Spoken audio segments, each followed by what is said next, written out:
چونکہ انسان نعمتوں کے اعتبار سے اور معاشی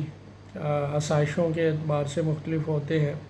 کبھی کبھی صلاحیتوں کے اعتبار سے بھی مختلف ہوتے ہیں، تو ہمیشہ یہ اصول لینا چاہیے کہ ایسا بندہ جس کے پاس وہ نہیں ہے جو آپ کے پاس ہے، تو آپ اپنی نعمت اس کے سامنے ظاہر نہ کریں اور اسے محسوس نہ کروائیں کہ وہ محروم ہے۔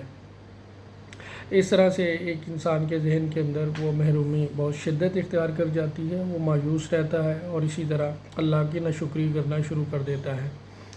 میں نے سوچا کہ کیا صحابہ کرام رضوان اللہ علیہم اجمعین کے زمانہ میں بھی یہ بات پائی جاتی تھی کہ وہ جب اپنے سے محروم لوگوں کو دیکھتے تھے تو کیا رد عمل دیتے تھے؟ تو مجھے معلوم ہوا کہ ان کا جو ماڈل تھا، یعنی مدینہ کا جو ماڈل تھا جن مورل ویلیوز کے اوپر ڈیولپ ہوا تھا، وہ ایثار تھا۔ ایثار کا مطلب ہوتا ہے کہ آپ اپنی پرواہ نہیں کرتے، دوسروں کو ترجیح دیتے ہیں۔ تو ہم دیکھتے ہیں کہ بہت سی مثالیں ہیں، مجھے یہاں پہ ذکر کرنے کی ضرورت نہیں ہے، جہاں پہ صحابہ نے اپنے کھانے کے اوپر، اپنے کپڑوں کے اوپر، اپنے گھر بار کے اوپر دوسروں کو ترجیح دیتے ہوئے انہیں یہ چیزیں صدقہ کر دیں، تحفہ دے دیں، ہبہ کر دیں، کچھ بھی کر دی ہیں۔ تو بنیادی طور پہ بیگ مسلم ہمارے سامنے دو چیزیں ہیں، ایک یہ کہ جب محروم بندہ ہمارے سامنے ہو، ایک مسلمان کے سامنے ہو، تو وہ اپنے اوپر ترجیح دیتے ہوئے اسے وہ چیز عطا کر دے جس سے وہ محروم ہے، خود اپنی پرواہ نہ کرے۔ لیکن اگر یہ نہیں کر سکتا تو کم از کم اتنا ضرور کرے کہ اس کے سامنے اپنی نعمتوں کا ذکر نہ کرے، اس کے سامنے اپنی مہارتوں کا، اپنی صلاحیتوں کا یا اپنی پاس جو موجود کامیابیاں ان کا ذکر نہ کرے، کہیں وہ اداس نہ ہو جائے، کہیں وہ اللہ کی ناشکری کرنا نہ شروع کر دے۔ مزید برآں یہ کہ ہو سکے تو اس کے منفی پہلو بیان کرے۔ بہت سے لوگ ایسے ہوتے ہیں نا، جاب لیس ہوتے ہیں، تو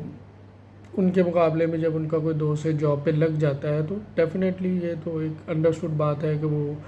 جب ان کو دیکھیں گے تو ان کے دل میں احساس ہوگا کہ ہم بھی نوکری پہ لگ جائیں۔ نوکری پہ لگنے والا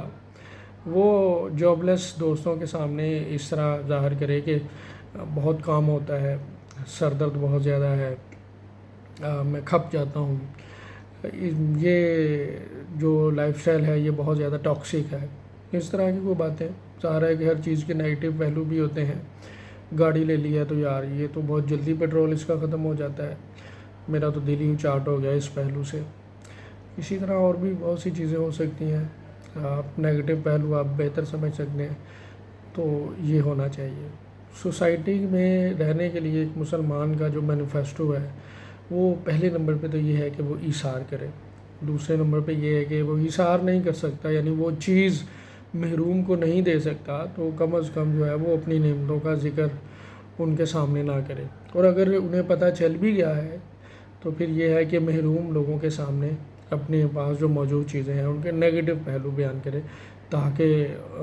وہ جو ہے وہ اس کے دل کے اندر وہ حسد کے خیالات نہ پیدا ہو سکیں۔ مزید برآں یہ کہ کبھی کبھی ایسا ہوتا ہے کہ آپ کسی کو کوئی چیز اپنے پاس جو کامیابی ہوتی ہے وہ بتاتے ہیں ترغیب دلانے کے لیے، تو اس وقت آپ اپنے پاس موجود چیزوں کے مثبت پہلو بھی بتا سکتے ہیں۔ مثال کے طور پہ یہ کہ آپ اپنے بچوں کو بتا رہے ہیں کہ میں نے اگر یہ کامیابی حاصل کی ہے تو کن بنیادوں کے اوپر کیا ہے، کیسے میں نے اسٹرگل کی تھی، اور اسٹرگل کرنے کے بعد اب میں نے یہ ساری چیزیں اچیو کر لی ہیں تو اب مجھے اس کا کتنا فائدہ ہو رہا ہے، اب میری زندگی آسان ہو گئی ہے۔ تو ایسی باتیں سن کے یقیناً آپ کا جو بچہ ہے وہ موٹیویٹ ہوگا، اسے ایک تحریک ملے گی کہ وہ بھی اس طرح محنت کرے، کوشش کاوش کرے۔ تو یہ پہلو ہیں جو ہمیں اپنی سوسائٹی میں رہتے ہوئے، اپنے گھروں میں رہتے ہوئے، محلوں میں رہتے ہوئے ان اقدار کا، ان اخلاقیات کا خیال رکھنا چاہیے۔ اس کے خاطر خواہ فوائد ہوں گے، ایک ذہنی صحت تمام لوگوں کی اچھی بنی رہے گی۔ تو ان چیزوں کا خیال رکھنا ہے یقیناً ہمارا مسلمان ہونے کا تقاضا ہے کہ ہم ان چیزوں کا خیال رکھیں اور دوسروں کو بھی ترغیب دیں کہ وہ اس انداز سے سوچیں اور اس انداز سے کریں۔